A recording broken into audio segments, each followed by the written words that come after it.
Nikon D5200, released a good deal of 2 months ago, hasn't yet been reviewed properly in terms of movie mode features, which greatly differ him from the predecessors and some other VDSLRs like Canons, 650D, 700D, etc. What made me create an account and inspired to write this review was my own brand new D5200, and the lack of any details on its movie mode, a little bit of stuff on my background, so that to explain why I'm so anxious about this videoing of D5200, I am a videographer and has been shooting with VDSLRs for about 2 years. I have used Canon T2i T3i, Canon 60D and Panasonic GH2. Before getting to shoot videos, I had Nikon D80, my first DSLR. The very latter became the reason for me to be back on Nikon after all those Canons. Now let's get down to those Nikon D5200 features I mentioned. First, before most, Nikon D5200 has on-screen audio meters. That's true, and that's very useful.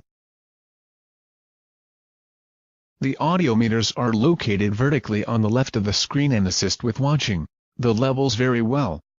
Second thing, D5200 has a decent audio chip. Yes, it has. It also boasts 20 audio levels in manual audio submenu. These two things mean that having set the audio levels to 11-12 you get almost hissless audio track, right from your cheap Rode video mic, not even Pro, connected to Nikon's 3.5mm mic input. You can also use field recorders like Zoom H2n, which will provide even better quality at 0 levels. The mentioned Zoom has its own audio gain controls, so no Nikon's gain is needed. The mix noted have been tested on this camera and do give the described quality.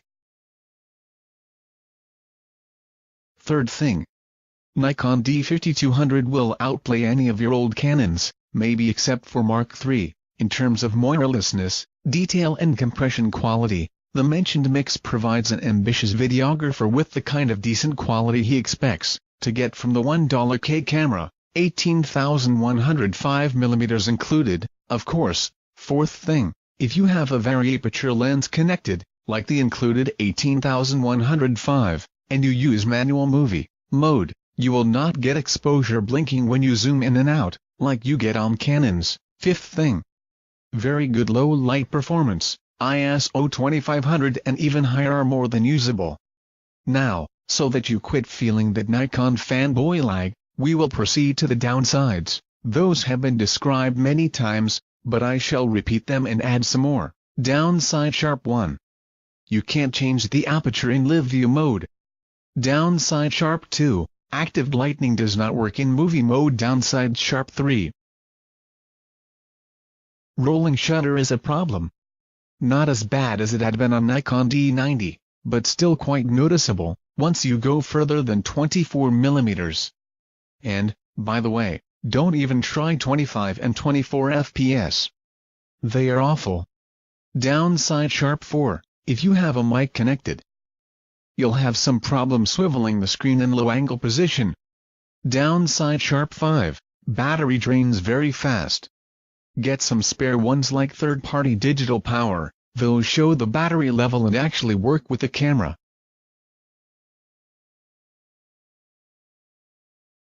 Those seem to be all the things which are remarkable of Nikon D5200 movie mode, and some of which hasn't been mentioned in reviews yet. If I recall anything else, I will update the review. That's all for now.